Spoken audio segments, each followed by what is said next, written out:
So for some reason, when we sit down to write, in our minds, we put on this little monocle and we set a glass of the finest scotch atop a Tolstoy novel, and suddenly we're trying to be this distinguished, learned writer on the page.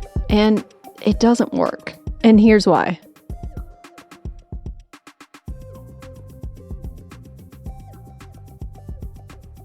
Hello, and welcome to the Copy Lab podcast, the marketing and business podcast that teaches you how to write better, sell more, and ignite your business even if you suck at writing.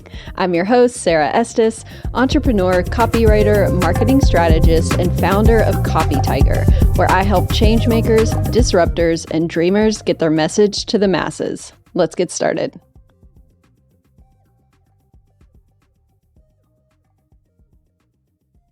Hello. Welcome to this week's episode. This is episode 9, and as always, I am super excited to be here. Before we get into the episode, I want to give you a quick tip. So I have been talking to a couple fellow copywriters about procrastination, which is just one of the worst things about being a writer, because you need to feel somewhat creative and somewhat in the mood to be able to produce a lot of writing that you think is good. So it's something that is definitely at the mercy of the muse sometimes, but that doesn't mean that you don't need to still get work done. So I've been writing professionally for 13 years. I've been on staff at a newspaper. I've been a journalist. I've been a freelance writer for magazines. I've done long form essays, blog posts, advice columns, you name it. I have done it in the last decade plus. And what I've learned is, I think, a way to avoid that procrastination, because I've always had to write on deadline, meaning the stuff had to be turned in and it had to be good. So there really wasn't a lot of time to overthink or procrastinate. And so I want to share with you what I learned to do to get over the hump of staring at a blank page, writing, and having that, that idea of writer's block. So here's how I approach this.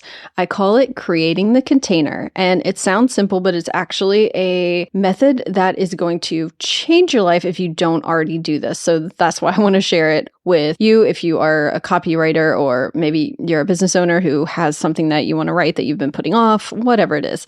So creating the container just means, let's say you're working in Google Docs. If you open a new Google Doc, you title it whatever you're working on. So maybe it's Copy Tiger homepage copy, or maybe it's September 12th newsletter, whatever it is. Actually create the document so that it's on your computer, that there is a container for it to go in when you do feel like writing. Now, if you want to take it a step further, what I do, and again, this is when I'm just feeling not creative and my brain is not in a space of writing. This is how I move the needle forward, even if I'm not ready to just dig in and write and be creative. I will take that document, because I've already created it, already lives on my computer. So there's a container for all this writing to go in when I'm ready. So what I'll do is I will put the sections of what I'm trying to write. So let's say I need to write a sales page. I will literally type headline, subheadline. I'll essentially make a template. It's just like an outline. And I will format everything. So I'll put the headline in H1 font. And again, I'm not actually writing this stuff. I'm literally typing the word headline, subheadline, CTA button. And then I'll write, this is where the body copy goes. And I'll write some gibberish, whatever. But what I'm doing is I am creating a document that looks more similar to the finished copy than just a blank page, right? So what you're doing when you do that is you're tricking your mind into thinking that you've done a little more than you actually have, but you're eliminating that daunting fear of the blank page. So you go into more of an editing mode where you're shaping things and you're adding and you're subtracting when you've already got words on the page. And that's a lot better than trying to create something from nothing, essentially. So what I'll do is I'll just fill up the page with all types of things. And if I'm still not feeling creative, which a lot of times that will inspire me to start writing the words. It's interesting. It's kind of like inertia or momentum. Like when you get going, when you just start moving your fingers and typing out words, sometimes that just kind of starts the engine in a way, and you're able to write from there. And you go on and you just start writing the things. even though you started off completely uninspired and not, able to write. So sometimes when you just get the wheels turning, then you're able to start writing actual good copy. But sometimes you're not. So what I will do is I will put as much garbage, gibberish, filler copy as I can to essentially fill up the page as much as possible so that it looks like something's there. And if I continually am just like, I'm not feeling this, I'll go through and I'll format the text. So I will make it look like it's actually a sales page, even if all the copy doesn't really say anything good. And then if that's it, I'll close it and I'll come back maybe in a couple hours or maybe the next day, however much time I need. And then what happens is that when you come back to that document and you see a lot of words there, you are able to dig in a lot quicker and you're able to get the ball rolling without dealing with so much writer's block. So that's my tip for you. If you're struggling with getting something written or you've been putting something off, create that container. Create the place that it's going to go, put in some filler copy, make it look like the finished product, even if the words aren't actually sensible at all. And that will help you get started. The inertia of actually creating something gets the motor going and will help you build the writing muscle and help you get into the swing of things. All right, so let's get into today's episode, which is all about grammar rules you need to break. The problem I want to focus on today is formal and salesy language. A lot of people think that copywriting, because it is often writing for a business or writing in a professional space, that it needs to be formal. And that is just not true. Actually, informal copy works way better. So if you're dealing with a problem, if your copy is too formal, too salesy, then the way to fix it is to write like you talk. And I preach this over and over again, that great copy is conversational. It's not formal. The best copy sounds like you are talking to your best friend over coffee or over drinks and you're just having a conversation. This has to do a lot with why we get writer's block. So for some reason, when we sit down to write, in our minds, we put on this little monocle and we set a glass of the finest scotch atop a Tolstoy novel, and suddenly we're trying to be this distinguished, learned writer on the page. And it doesn't work. What that does is it causes us to be stiff and stilted because it's inauthentic. So when we take on this role of suddenly we need to be this academic philosopher when we're writing, it just makes the copy sound phony and no one really wants to read it. So what I want you to do is instead think of it as copy talking. Just completely ignore the fact that you're writing. You are not trying to write a novel. All you're doing is talking in text form. So that is an important mindset shift. Instead of trying to be this hoity-toity fancy writer, I want you to just think of it as talking in text form. So that's what I mean when I say write like you talk. Now, I'm going to go ahead and apologize to any and all the English teachers out there. I love you. I respect you. But in copywriting, we're going to break a lot of your rules. So let's talk about the stuff that we can throw out the window as copywriters. We all have learned specific things in school that have stuck with us our entire lives. And they're these little rules that we learned in third grade. They stuck around and we haven't really been able to shake them. So there are a lot of adults walking around this planet with these notions of what makes good writing. And honestly, a lot of them are just not true. So I want to talk about 4 grammar rules that you definitely learned in English class that we are going to break. And as a copywriter, you need to just forget about these rules because they're actually going to make your copy worse instead of making it better. So let's jump right in. The first rule you need to break is ending a sentence in a preposition. We all learned this. We all learned to spot a preposition at the end of the sentence as being just this cliffhanging, awful thing. But this is the way we talk. We actually use prepositions at the end of our sentences when we're talking.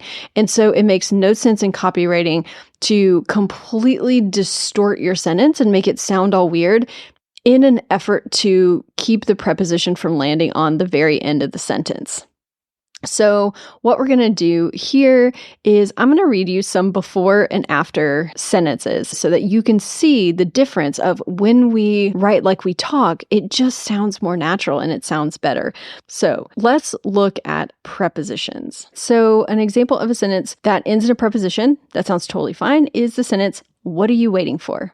Right? That's how we say it. That's how we would say it in normal everyday life. But if you are trying to avoid putting the preposition at the end of the phrase, it's going to be, "For what are you waiting?"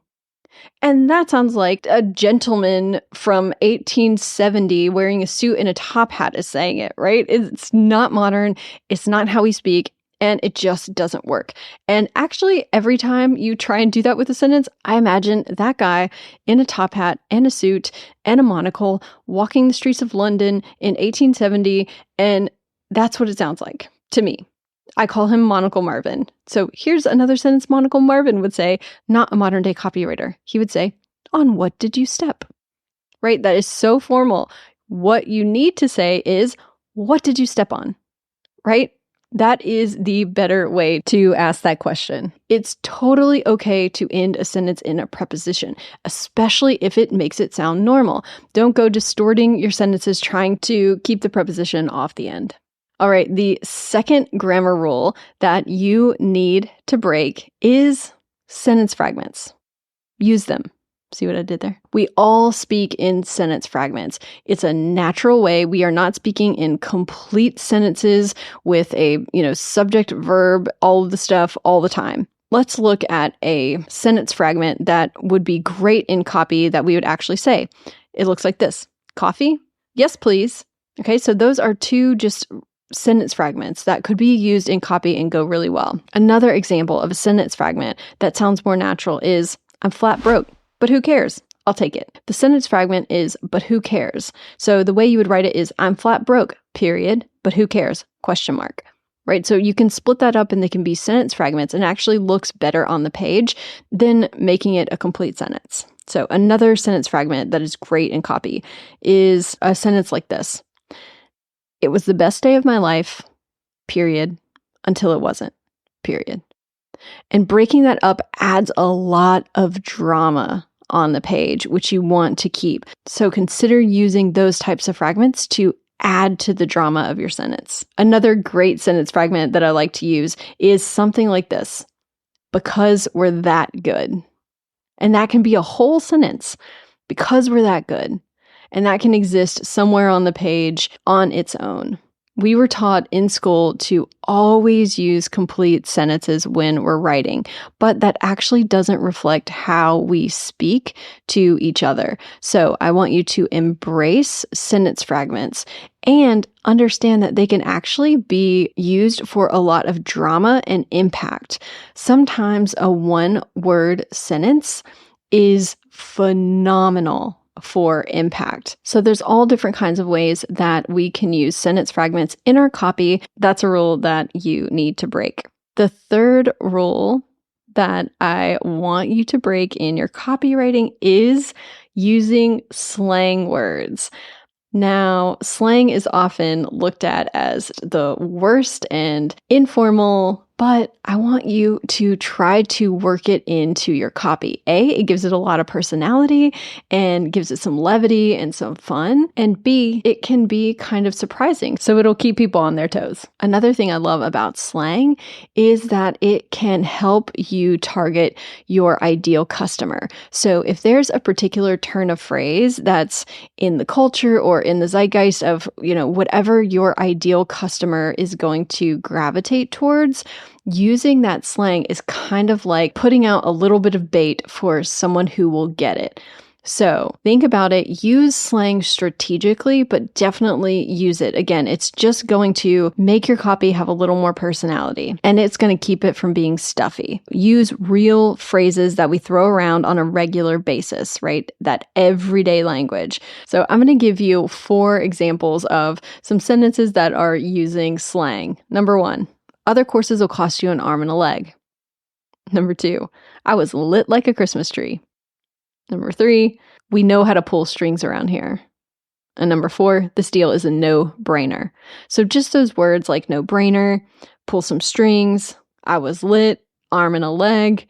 Those are turns of phrases, kind of slang that we just use, and we know everyone knows what it means, but it is an opportunity for you to throw in something that is going to make your copy sound a little more down to earth and a little more relatable for anyone who's reading it. All right, the fourth and final grammar rule I want you to break is contractions. So contractions get such a bad rap all over the place, and actually they are a much better reflection of how we speak, and I encourage you to use them in your copy. Just a reminder, contractions are, instead of having they will or we were, you're saying they'll or we're. You're combining two words with an apostrophe. Without contractions, you're going to sound stiff and stilted, and that is what we want to avoid. So instead of saying, they will understand when they are older, you want to write, they'll understand when they're older. It condenses a sentence, makes the reading flow a lot better, and again, just brings your copy into the real world and makes you sound more down to earth. Another example, you will never believe what happened. It is wild. It's much better if you say, you'll never believe what happened. It's wild. All right, so write it with contractions because that's how we say it. That's how it flows off the tongue better. The more it sounds like a human being is writing it, the better off you are, and the more they will stay with you and continue reading your copy. So those are the 4 grammar rules that I want you to break. End sentences on a preposition. Use sentence fragments. Use slang whenever you can, when it makes sense. Don't go overboard. Don't say really off the wall obscure stuff, but throw in slang, especially if it's going to appeal to your ideal customer. And 4, use contractions. They'll help your copy sound smoother and more down to earth. One last thing I want to touch on is vocabulary. One of the things I see constantly in copy that's underperforming is the use of these words that are just unnecessarily large when a short word would do a lot better. So again, this is about speed of reading and being able for a reader to process what you've written very quickly. Again, they don't have a lot of time. We are not trying to have someone spend tons of time dissecting our sentences and trying to understand what we're trying to say. We want them to be able to glide right through our writing as easily as possible. So we want them to read something that's long, but it doesn't even feel long for them because they just glided right through it. One way to do that is to use short words. So I'm going to give you some examples of swaps that I would make. Instead of using a longer word, I'm going to give you a shorter word to use instead. So instead of the word utilize, go with use. You can utilize this software. Just say you can use this software. Instead of individual, just say person. You're shortening that word. Instead of additional, use the word more. Instead of assist, use the word help. Instead of attempt, use the word try. Instead of implement, use the word start. Instead of numerous, use the word many. There we go. So those are some quick swaps that you can make. Now, this really does make a difference, especially if you're doing this systematically. It's going to add up. So you could have a very clunky paragraph or a very clunky website that once you go through and you make these swaps of words, you can have a much more streamlined message. So I encourage you to go through your copy and look at what words can be replaced with a shorter word. One of my favorite ways to test if your writing sounds formal and salesy is to run it through what is called the buddy test. So the buddy test is where you read your work out loud. So it's on the page. I want you to say the words out loud. And if it doesn't sound like you, then you need to rework it. So if it doesn't sound natural when you say it, then that might be a little bit of a red flag to go back and rework it. You want to rewrite it so that it sounds like you're talking to a friend and it sounds natural when you're saying it. So here are some sentences before and after the buddy test. Here's before. Do you struggle with discomfort around selling your courses? You are not alone. But in order to achieve success, it is critical that you master that important skill. Now, that sounded a little robotic. So when we run it through the buddy test, here's the after. Hate selling? Join the club. But if you want to make money, you've got to learn to love it. There we go. That's a much better way to write that, and it uses sentence fragments and contractions. So keep that in mind. That's part of the reason why that second version sounds better. Here's another before sentence. Do you often find yourself procrastinating? This is a common struggle for many. However, to achieve your goals, overcoming procrastination is crucial. Ugh. That does not sound great. So here's the after sentence once we run it through the buddy test. Okay, here we go. Are you a master at putting things off? You're in good company. But look, if you want to hit those goals, it's time to kick procrastination to the curb. Okay, so that's just a little more informal, more casual way to say those sentences. That is a wrap for this week's episode. I hope these tips were really helpful for you and that you can use them in whatever copy or writing you are working on right now. If you want more tips like this, please sign up for my weekly emails where I send you marketing tips and insight that will help you in your writing. You can get it at copytiger.com/newsletter. It is an inbox party that you don't want to miss. And if you haven't done so yet, please follow and subscribe to this podcast on Spotify, Apple Podcasts, or wherever you get your podcasts. And of course, please remember that the right words can help you make a huge difference in the world. So keep writing. I'll see you in the next episode.